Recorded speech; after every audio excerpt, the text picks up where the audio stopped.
اهدنا الصراط المستقيم۔ عنوان کو ہم سنیں گے۔ عنوان ہے حجیت حدیث۔ اس کے لیے میں دعوت دے رہا ہوں حافظ عبداللہ عبدالرشید المدنی حفظہ اللہ کو کہ وہ مائک پر تشریف لائیں اور آپ کا جو موضوع ہے حجیت حدیث اس پر خطاب فرمائیں۔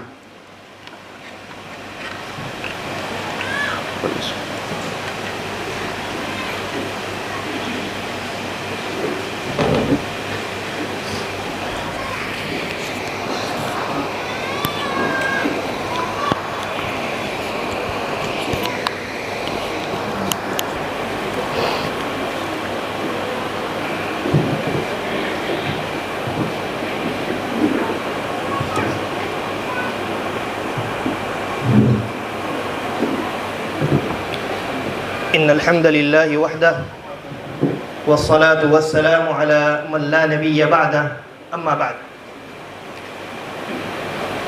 حضرات گرامی، اللہ تبارک و تعالی نے بنی نوع انسان کی تخلیق فرمائی، انسان کو پیدا کیا، اور انسان کی رشد و ہدایت کے لیے اللہ رب العالمین نے انبیاء کرام علیہم الصلاۃ والسلام کا ایک سلسلہ شروع کیا، اور اس سلسلے کو نبی آخر الزمان جناب محمد الرسول اللہ صلی اللہ علیہ وسلم پر تمام کیا۔ ان انبیاء کو اللہ تبارک و تعالی نے کئی چیزیں عطا کی۔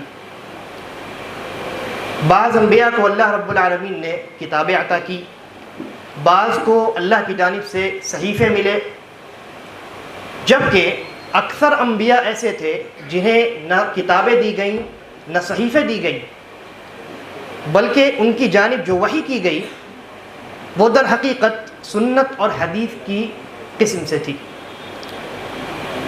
نبی اکرم صلی اللہ علیہ وسلم کے متعلق اللہ تبارک و تعالی نے ارشاد فرمایا، اِنَّا أَوْحَيْنَا إِلَيْكَ كَمَا أَوْحَيْنَا إِلَى نُوحٍ وَالنَّبِيِّينَ مِن بَعْدِهِ، کہ نبی صلی اللہ علیہ وسلم ہم نے آپ کی جانب جو وحی کی ہے وہ وحی ویسی ہی ہے جیسی ہم نے نوح اور ان کے بعد جو انبیاء تشریف لائے ان کی جانب ہم نے وحی کی۔ کیا مطلب ہوا؟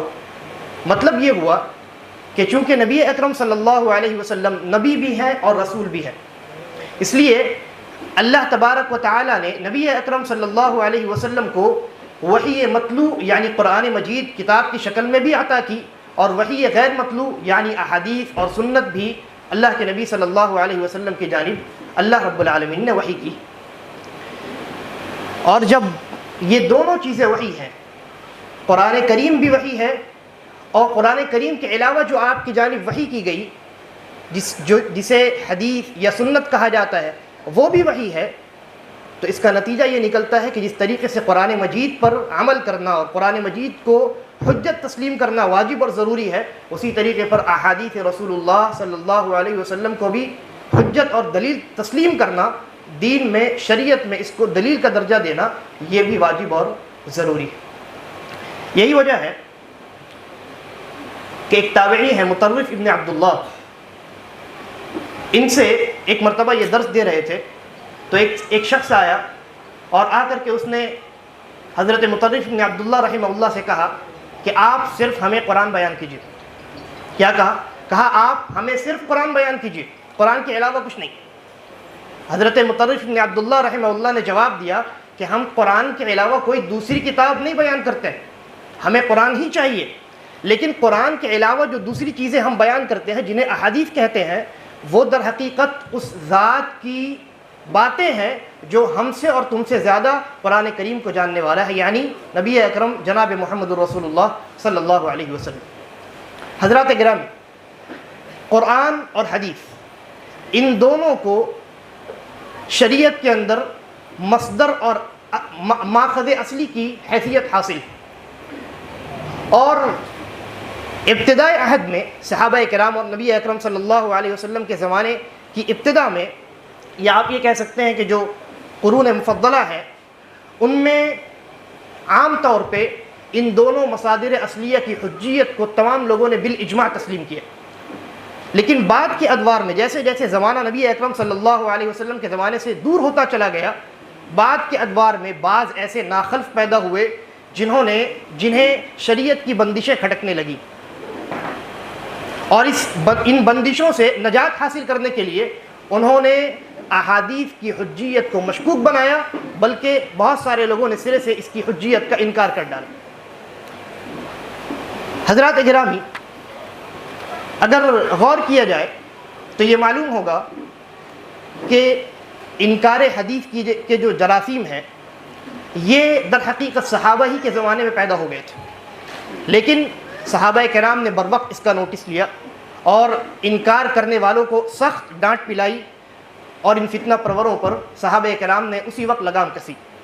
نتیجے کے طور پہ یہ فتنہ اس وقت پھولنے پھلنے نہ پایا، لیکن اس کے بعد گویا انکار حدیث کا مختلف وجوہات کے بنا پر ایک سلسلہ شروع ہو گیا، جہاں ایک طرف خوارج نے عدالت صحابہ پر انگلی اٹھا کر بہت ساری احادیث کا انکار کیا، وہیں دوسری جانب روافض نے سوائے چند صحابہ کے تمام صحابہ کو گمراہ اور مرتد قرار دے کر ان کی تمام احادیث کو انکار کر دیا.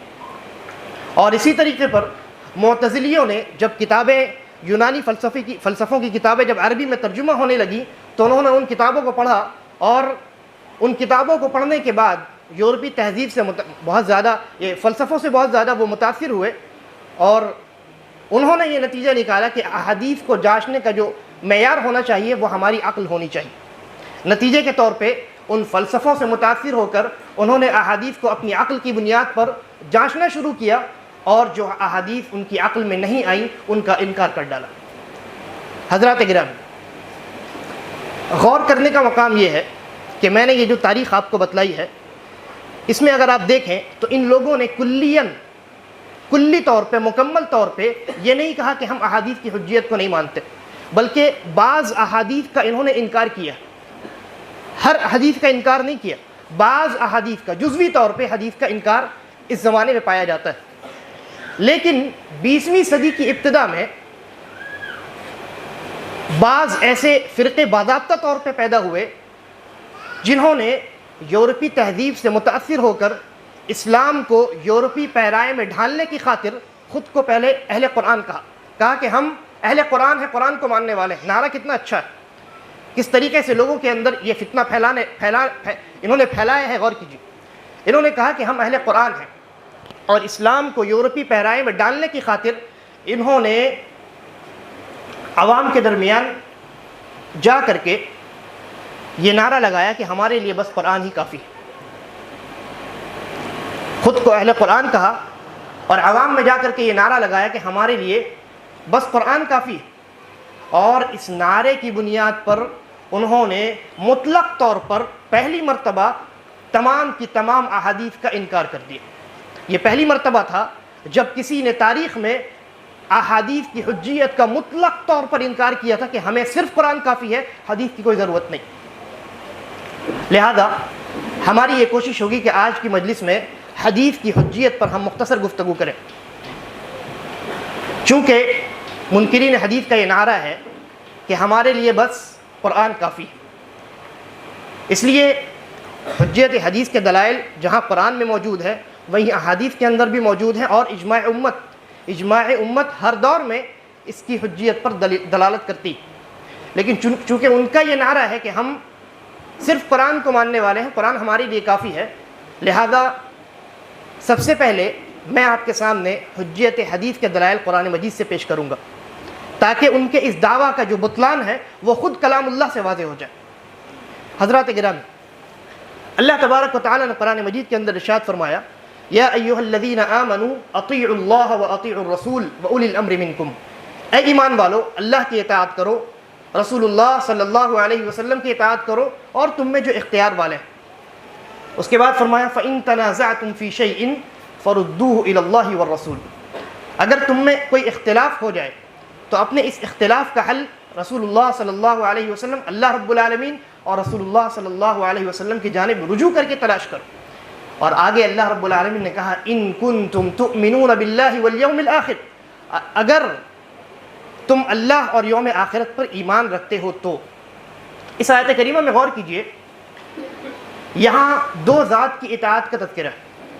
پہلی ذات اللہ تبارک و تعالی، دوسری ذات نبی مکرم جناب محمد الرسول اللہ صلی اللہ علیہ وسلم، ان دونوں ذات کی اطاعت کا یہاں تذکرہ کیا گیا۔ اب سوال یہ ہے کہ اللہ تبارک و تعالی کی اطاعت کیسے کی جائے گی، اطیع اللہ پر عمل کیسے کیا جائے گا؟ تو جواب یہ ہے کہ اس کا اطیع اللہ پر عمل قرآن کریم پر عمل کر کے کیا جائے گا، یہی اللہ کی اطاعت۔ دوسرا سوال یہ ہے، یہ جو دوسرا جملہ ہے اطیع الرسول، کہ رسول کی اطاعت کرو، اطیع الرسول پر عمل کیسے کیا جائے؟ رسول اللہ صلی اللہ علیہ وسلم کی اطاعت کیسے کی جائے؟ ظاہر سی بات ہے کہ نبی اکرم صلی اللہ علیہ وسلم کی اطاعت آپ کی ہدایات، آپ کے ارشادات، آپ کے فرمودات جنہیں ہم احادیث کہتے ہیں، ان پر عمل کر کے ہی کیا جا سکتا ہے۔ لہذا اطیع الرسول پر عمل کرنے کے لیے احادیث کو حجت ماننا لازم ہے، اس لیے کہ اگر آپ نے احادیث کو حجت نہیں مانا تو اطیع الرسول پر آپ کسی طریقے پر بھی عمل نہیں کر سکتے۔ ثابت یہ ہوا کہ جو شخص صرف اطیع اللہ کا نعرہ لگائے اور یہ کہے کہ ہمارے لیے بس قرآن کافی ہے، ایسا شخص در حقیقت خود قرآن کا منکر قرار پائے گا، کیونکہ اگر وہ ایسا کہے گا تو اطیع الرسول پر عمل ہی نہیں کرے گا، گویا اس نے اطیع الرسول کا انکار کر دیا۔ احادیث کا انکار در حقیقت نبی اکرم صلی اللہ علیہ وسلم کی اطاعت کا انکار ہے۔ اسی طریقے پر اس آیت کے اگلے حصے میں ہمیں اختلاف کے وقت اللہ اور اس کے رسول کی جانب لوٹنے کا حکم دیا گیا ہے، اور اس عمل کو، یعنی اختلاف کے وقت اللہ اور اس کے رسول کی جانب لوٹنا ہے، اس عمل کو اللہ اور یوم آخرت پر ایمان کا تقاضا بتایا گیا۔ یہی وجہ ہے کہ امام ابن کثیر رحمہ اللہ فرماتے ہیں کہ جو شخص اختلاف کے وقت اللہ اور اس کے رسول یا کتاب اللہ اور سنت رسول اللہ کی جانب رجوع نہیں کرتا، در حقیقت وہ نہ اللہ پر ایمان رکھتا ہے اور نہ یوم آخرت پر ایمان رکھتا ہے۔ اور امام مجاہد اور قتادہ اور دیگر مفسرین رحمہم اللہ فرماتے ہیں کہ نبی اکرم صلی اللہ علیہ وسلم کی زندگی میں آپ کی جانب رجوع، آپ سے ملاقات کر کے، آپ کی حیات میں آپ کی جانب رجوع آپ سے ملاقات کر کے کی جائے گی، لیکن آپ کی وفات کے بعد آپ کی جانب رجوع کرنے کا مطلب یہ ہے کہ آپ کی جو احادیث اور آپ کی جو سنتیں دنیا کے اندر موجود ہیں، ان سنتوں اور ان احادیث کی جانب رجوع کیا جائے۔ یہی وجہ ہے کہ اس آیت کے کچھ ہی بعد اللہ تبارک و تعالیٰ نے ارشاد فرمایا فَلَا وَرَبِّكَ لَا يُؤْمِنُونَ، آپ کے رب کی قسم ہے وہ لوگ اس وقت تک مومن نہیں ہو سکتے حَتَّى يُحَكِّمُوكَ فِي مَا شَجَرَ بَيْنَهُمْ، یہاں تک کہ آپسی اختلافات میں وہ آپ کو فیصل اور حکم نہ مان لیں۔ ثم لا يجدوا في انفسهم حرجا مما قضيت، پھر آپ جو فیصلہ کر دیں اس فیصلے کے متعلق اپنے دل میں ذرہ برابر بھی کجی محسوس نہ کریں، وَيُسَلِّمُوا تَسْلِيمًا، اور آپ کے فیصلے کو فراخ دلی اور خوش دلی کے ساتھ قبول کر لیں۔ یہ آیت منکرین حدیث کے لیے لمحہ فکریہ ہے، اس لیے کہ اس آیت میں اللہ تبارک و تعالیٰ نے اپنی قسم کھا کر ان لوگوں کے ایمان کی نفی کر دی ہے جو یا تو نبی اکرم صلی اللہ علیہ وسلم کو واجب الاطاعت نہیں مانتے، یا واجب الاطاعت تو مانتے ہیں لیکن آپ کے فیصلے کو فراخ دلی اور خوش دلی اور خندہ پیشانی کے ساتھ قبول نہیں کرتے۔ حضرات گرامی، اسی طریقے پر قرآن مجید میں اللہ رب العالمین نے ارشاد فرمایا من یطع الرسول فقد اطاع اللہ، کہ جس نے رسول اللہ صلی اللہ علیہ وسلم کی اطاعت کی در حقیقت اس نے اللہ کی اطاعت کی، اور کہا وَمَن تَوَلَّى فَمَا أَرْسَلْنَاكَ عَلَيْهِمْ حَفِيظًا، اور جس نے اللہ کے نبی صلی اللہ علیہ وسلم کی اطاعت سے روگردانی کی تو اے نبی صلی اللہ علیہ وسلم ہم نے آپ کو ان کے اوپر نگراں بنا کر کے نہیں بھیجا۔ اس آیت میں غور کریں، اس میں نہ صرف یہ کہ رسول اللہ صلی اللہ علیہ وسلم کی اطاعت کو مستقل اطاعت بتایا گیا ہے، بلکہ اس سے بھی بڑھ کر آپ کی اطاعت کو اللہ رب العالمین کی اطاعت قرار دے کر یہ ثابت کر دیا گیا کہ آپ کا ہر قول اور ہر عمل دین اور شریعت میں حجت و دلیل کا مرتبہ رکھتا ہے۔ اگر حدیث رسول کو حجت ہی نہ مانا جائے تو نبی اکرم صلی اللہ علیہ وسلم کی اطاعت کیسے ممکن ہوگی؟ اور جب نبی اکرم صلی اللہ علیہ وسلم کی اطاعت ممکن نہ ہو تو اللہ تبارک و تعالیٰ کی اطاعت کیسے ممکن ہوگی؟ کیونکہ اللہ نے کیا کہا، جس نے رسول کی اطاعت کی اس نے اللہ کی اطاعت کی، اور جس نے رسول کی اطاعت سے انکار کیا در حقیقت در حقیقت اس نے اللہ کی اطاعت سے انکار کیا. لہذا جو انسان احادیث کی حجیت کا انکار کرتا ہے در حقیقت وہ نہ اللہ کا اور نہ رسول اللہ صلی اللہ علیہ وسلم کا اطاعت کرنے نہ اللہ کی اطاعت کرنے والا ہے اور نہ رسول اللہ صلی اللہ علیہ وسلم کی اطاعت کرنے والا ہے، بلکہ وہ ان دونوں کی اطاعت سے نکل جاتا ہے اور گمراہی کے دلدلوں میں پھنس جاتا ہے. ایک دوسری جگہ اللہ تبارک و تعالیٰ نے ارشاد فرمایا وَمَا آتَاكُمُ الرَّسُولُ فَخُذُوهُ، رسول اللہ صلی اللہ علیہ وسلم جو تمہیں دیں اسے لے لو. وَمَا نَهَاكُمْ عَنْهُ فَانْتَهُوا، اور جس سے منع کریں اس سے رک جاؤ. اس آیت کریمہ میں غور کیجیے. یہاں اللہ تبارک و تعالیٰ نے بہت واضح طور پر یہ حکم دیا ہے کہ نبی اکرم صلی اللہ علیہ وسلم جن باتوں کا حکم دے بلا چونچرا ان کی باتوں پر عمل کرنا ہے، اور جن سے روکے ان تمام امور سے رک جانا ہے. کیا اس آیت میں اللہ تبارک و تعالیٰ نے قرآن کی تخصیص کی ہے؟ کیا یہ کہا ہے کہ رسول اللہ صلی اللہ علیہ وسلم اگر قرآن دے تو لو اور قرآن کے علاوہ کوئی دوسری بات کہیں تو چھوڑ دو، نہ لو؟ نہیں. جب اللہ رب العالمین کہتا ہے کہ رسول جو تمہیں دے وہ لو، چاہے وہ کلام اللہ کی شکل میں ہو یا احادیث رسول اللہ صلی اللہ علیہ وسلم کی شکل میں ہو، تو پھر جو لوگ تفریق کرتے ہیں اور کہتے ہیں کہ ہمارے لیے صرف قرآن کافی ہے، احادیث کی ضرورت نہیں، کیا وہ قرآن کے انکاری نہیں ہیں؟ لہذا اسی لیے ہم کہتے ہیں کہ احادیث کا انکار در حقیقت قرآن کا انکار ہے. احادیث کا انکار در حقیقت قرآن کا انکار ہے. اسی طریقے پر اللہ تبارک و تعالیٰ نے ایک دوسری جگہ سورہ نجم میں ارشاد فرمایا وَمَا يَنطِقُ عَنِ الْهَوَىٰ، نبی اکرم صلی اللہ علیہ وسلم اپنی خواہش سے کچھ نہیں بولتے.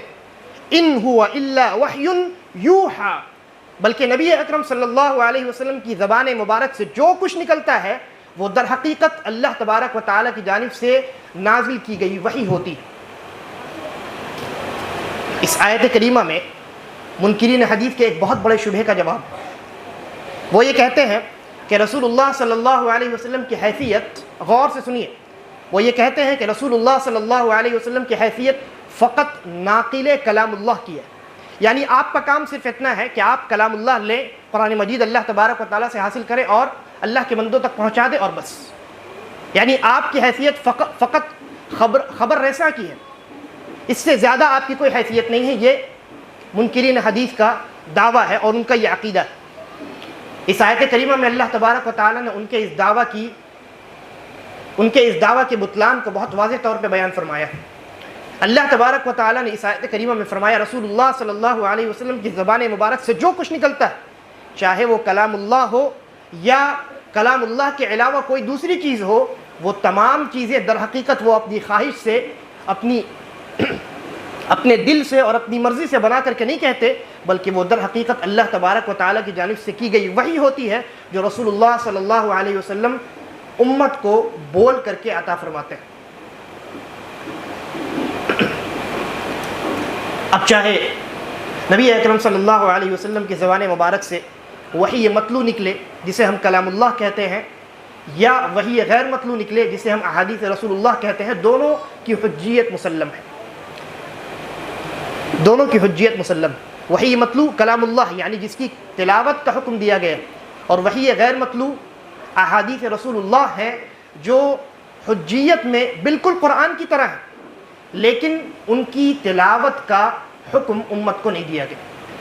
تو یہ دونوں چیزیں کلام اللہ اور احادیث رسول اللہ صلی اللہ علیہ وسلم دین میں اور شریعت میں یکساں طور پر حجت اور دلیل کا درجہ رکھتی ہیں. دونوں کے درمیان تفریق کرنے والا شخص در حقیقت قرآن کا انکار کرنے والا ہے. اس لیے کہ اس آیت کریمہ میں اللہ تبارک و تعالیٰ نے کوئی تفریق نہیں کی. اللہ تبارک و تعالیٰ نے کوئی تفریق نہیں کی، بلکہ مطلق طور پہ کہا رسول اللہ صلی اللہ علیہ وسلم کی زبان سے جو کچھ نکلتا ہے وہ سب کا سب وہی ہوتا ہے جو اللہ کی جانب سے ان کے اوپر نازل کی گئی ہوتی. لہذا جب کلام اللہ بھی وحی ہے، سنت رسول اللہ بھی وحی ہے، تو ایک وحی کا اثبات اور دوسری وحی کا انکار، کیا یہ نفسانی خواہشات کا اتباع نہیں ہے؟ کیا یہ یہودیوں کی روش نہیں ہے جن کے تعلق سے اللہ تبارک و تعالیٰ نے فرمایا افتؤمنون ببعض الکتاب وتکفرون ببعض، تم اللہ کی کتاب کے بعض چیزوں پر ایمان رکھتے ہو اور بعض چیزوں کو چھوڑ دیتے ہو. دونوں وحی ہے. لہذا آپ ایک کا اثبات کریں اور ایک کا انکار کریں، یہ تو حقیقی طور پہ نفسانی خواہشات کا اتباع ہے اور یہودیوں کی روش. حضرات گرامی، یہ تو قرآنی چند دلائل تھے. اس کے علاوہ قرآن کریم میں ڈھیروں ایسی آیات ہیں کہ جن کا مفہوم احادیث کے بغیر مکمل نہیں ہو سکتا. مثال کے طور پہ نماز، حج، روزہ، زکوٰۃ، ان تمام عبادات کی تفصیلات سے، ان کے احکامات اور مسائل سے احادیث خالی ہے. قرآن کریم خالی ہے، کلام اللہ خالی ہے، اور ان کا مفصل تذکرہ احادیث رسول اللہ صلی اللہ علیہ وسلم کے اندر بیان کیا گیا ہے. مثال کے طور پہ میں اختصار کے غرض سے ایک مثال آپ کے سامنے تھوڑی وضاحت کے ساتھ رکھتا ہوں. قرآن مجید میں اللہ تبارک و تعالیٰ نے ارشاد فرمایا وَالسَّارِقُ وَالسَّارِقَةُ فَاقْطَعُوا أَيْدِيَهُمَا، چوری کرنے والے مرد و عورت کے ہاتھ کاٹ دو. یہ قرآن کی آیت. ہاتھ جسے عربی میں ید کہا جاتا ہے، اس کا اطلاق عربی زبان میں انسان کے ناخن سے لے کر کاندھے تک ہوتا ہے. یہ پورا کا پورا ہاتھ. اور اس آیت میں اللہ رب العالمین نے چوری کرنے پر ہاتھ کاٹنے کا حکم دیا ہے. لہذا اگر صرف قرآن پر اکتفا کیا جائے اور احادیث رسول اللہ صلی اللہ علیہ وسلم کو کنارے لگا دیا جائے تو پھر ہاتھ چوری کرنے پر کاندھے سے کاٹنے پڑیں گے، کیونکہ آیت میں کوئی حد نہیں بتلائی گئی. لیکن رسول اللہ صلی اللہ علیہ وسلم نے حدیث کے اندر اس کی حد بتلائی ہے کہ چوری کرنے پر ہاتھ انسان کی کلائی سے کاٹنا ہے، بازو یا کاندھے سے نہیں کاٹنا.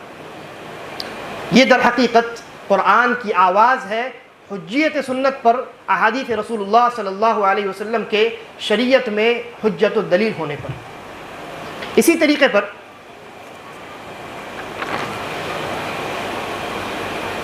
کئی ایسے احکامات ہیں شریعت کے اندر جن کو حدیث ہی کی بنا پر مشروع قرار دیا گیا، اور ایک مدت کے بعد قرآن مجید کے اندر اس کی تائید میں آیات نازل کی گئی. مثال کے طور پہ بہت ہی واضح مثال ہے لیکن غور سے سننے کی ضرورت ہے. مثال کے طور پہ وضو. نماز سے پہلے وضو کرنا یہ نماز کی صحت کے لیے کیا ہے؟ شرط ہے. اس بات میں کوئی اختلاف نہیں کہ نبی اکرم صلی اللہ علیہ وسلم کو معراج کب کرائی گئی؟ مکی دور میں کرائی گئی. اور اس بات میں بھی کوئی اختلاف نہیں ہے کہ آپ کو نماز معراج میں عطا کی گئی، لہذا وضو بھی نماز کے ساتھ مشروع ہوا. البتہ اس میں اختلاف ہے کہ مکی دور میں آپ صلی اللہ علیہ وسلم کو معراج کب کرائی گئی، مکی دور کی ابتدا میں یا بالکل انتہا میں یا درمیان میں. مختلف تواریخ کا علماء نے ذکر کیا. لیکن اگر ہم یہ مان لیں کہ بالکل مکی دور کے بالکل انتہا میں اگر ہم یہ مان لیں کہ نبی اکرم صلی اللہ علیہ وسلم کو معراج کرائی گئی ہے، تو اس وقت سے لے کر صحابہ کرام نے نماز کی ابتدا کی اور نماز کا اہتمام کر دیا، شروع کر دیا. لیکن قرآن کریم میں وضو کی مشروعیت یا وضو کی ترتیب پر جو آیت نازل ہوئی ہے وہ سن 6 ہجری میں یعنی 6 سال کے بعد نازل ہوئی. سورہ مائدہ کی آیت نمبر 4 یا ایھا الذین آمنوا اذا قمتم الی الصلاۃ فاغسلوا وجوہکم وایدیکم الی آخر الآیہ. یہ جو آیت ہے جس میں وضو کی ترتیب بیان کی گئی ہے، یہ آیت سن 6 ہجری میں نازل ہوتی ہے مدینے میں، جبکہ نبی اکرم صلی اللہ علیہ وسلم کو نماز کب عطا کی گئی؟ مکی دور میں. اور اگر ہم یہ مان لیں کہ مکی دور کی بالکل انتہا میں آپ کو نماز عطا کی گئی ہے تو کم از کم 6 سال تک نبی اکرم صلی اللہ علیہ وسلم اور تمام کے تمام صحابہ کرام جو وضو کرتے رہے وہ کس بنیاد پر کرتے رہے؟ قرآن کی کوئی آیت تو نازل نہیں ہوئی تھی، قرآن کی کوئی آیت موجود نہیں تھی. کس بنیاد پر آپ وضو کرتے رہے؟ آپ کے صحابہ وضو کرتے رہے اور باوضو نماز ہوتی رہی. ظاہر سی بات ہے کہ نبی اکرم صلی اللہ علیہ وسلم کو اللہ تبارک و تعالیٰ نے قرآن کے علاوہ وحی کی تھی، اور اسی وحی کی بنیاد پر جسے ہم حدیث کہتے ہیں تمام صحابہ نے اور رسول اللہ صلی اللہ علیہ وسلم نے 6 سال کم از کم 6 سال وضو کیا.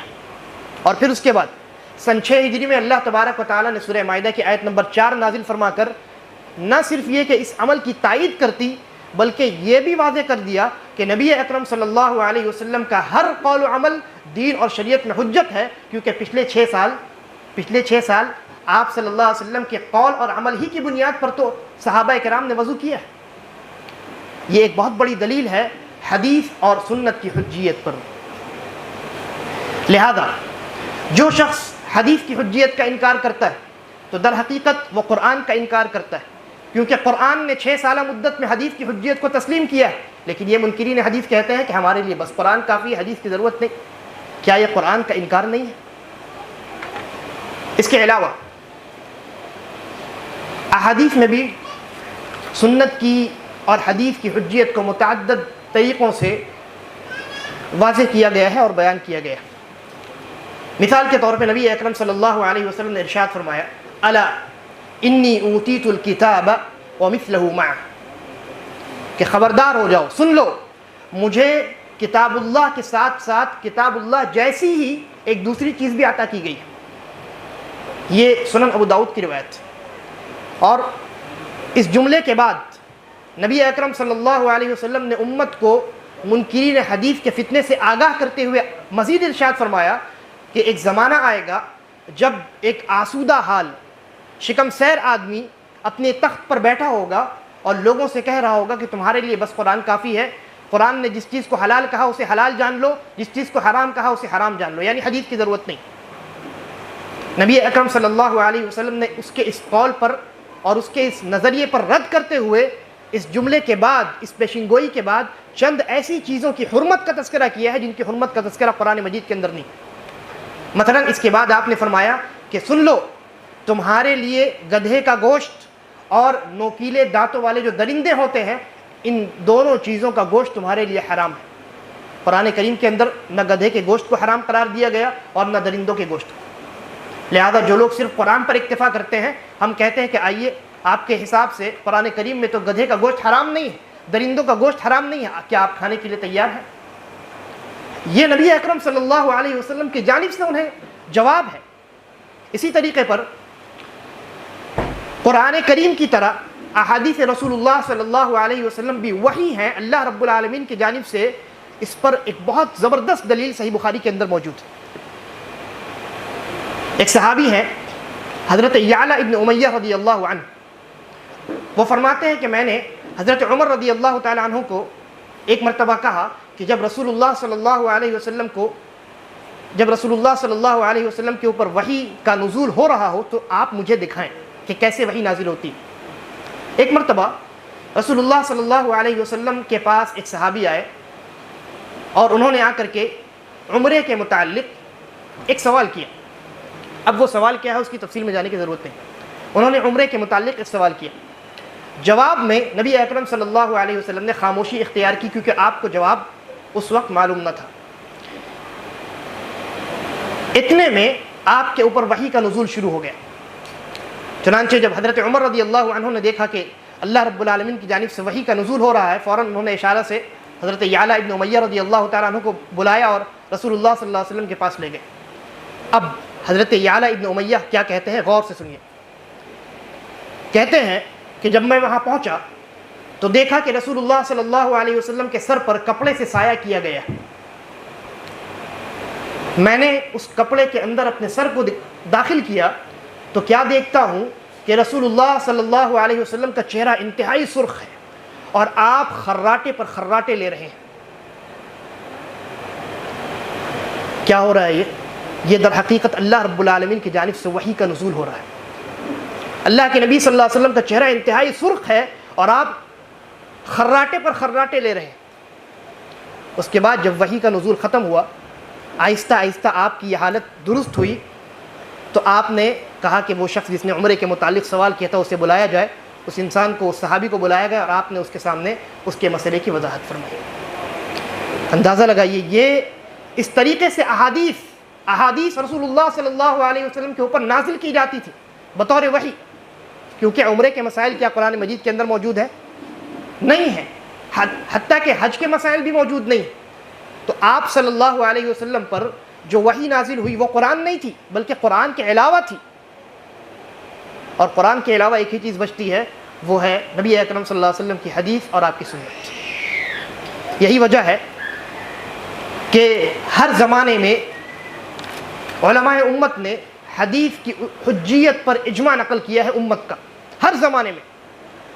امام شافعی رحمہ اللہ جن کا وہ فرماتے ہیں کہ میں تو یہی جانتا ہوں کہ جب بھی کسی بھی صحابی کے یا کسی بھی تابعین کے سامنے حدیث رسول کو پیش کیا گیا انہوں نے فوراً اسے قبول کیا اور نہ صرف یہ کہ فوراً قبول کیا بلکہ اس کے سامنے سر تسلیم خم کیا اور اسے سنت ثابت کیا، یعنی اسے سنت اور حدیث مانا۔ اسی طریقے پر بغرض اختصار میں آپ کے سامنے چند ان علماء کا تذکرہ کرتا ہوں جنہوں نے حدیث کی حجیت پر اجماع نقل کیا۔ امام شافعی رحمہ اللہ کے شاگرد ہیں امام عبدالعزیز الکنانی رحمہ اللہ، انہوں نے بشر المریسی معتزلی سے مناظرہ کرتے ہوئے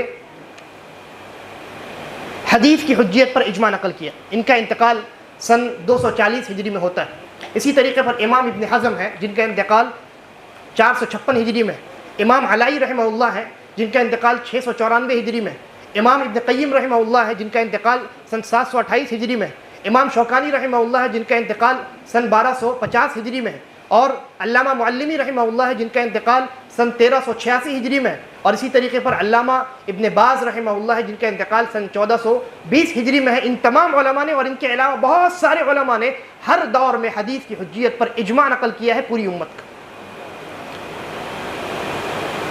لہذا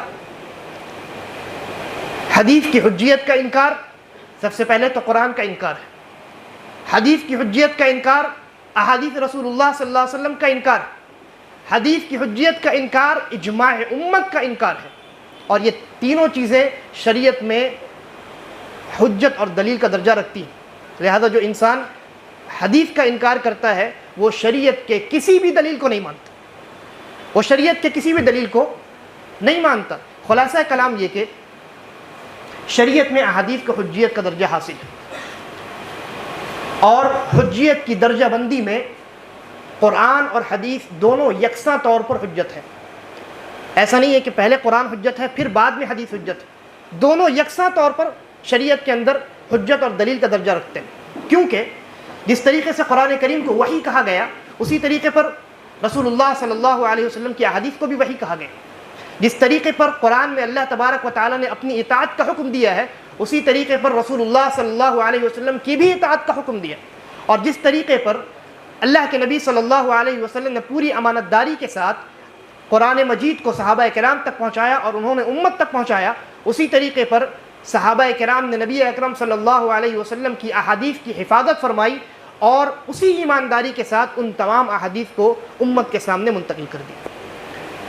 لہذا دین و شریعت میں قرآن و حدیث دونوں یکساں طور پر حجت ہیں، اور ان میں سے کسی ایک کا انکار بھی در حقیقت دونوں کا انکار ہے بلکہ تمام کے تمام دلائل کا انکار ہے۔ اللہ تبارک و تعالیٰ سے دعا ہے کہ وہ ہمیں حدیث کی حجیت کو تسلیم کرنے کی توفیق عطا فرمائے۔ جو لوگ اس راستے سے بھٹک گئے ہیں اللہ تبارک و تعالیٰ انہیں سیدھے راستے پر لے آئے اور ہم تمام کا خاتمہ بالخیر کرے۔ ھذا واللہ اعلم وصلی اللہ علی نبینا وسلم، والسلام علیکم ورحمۃ اللہ وبرکاتہ۔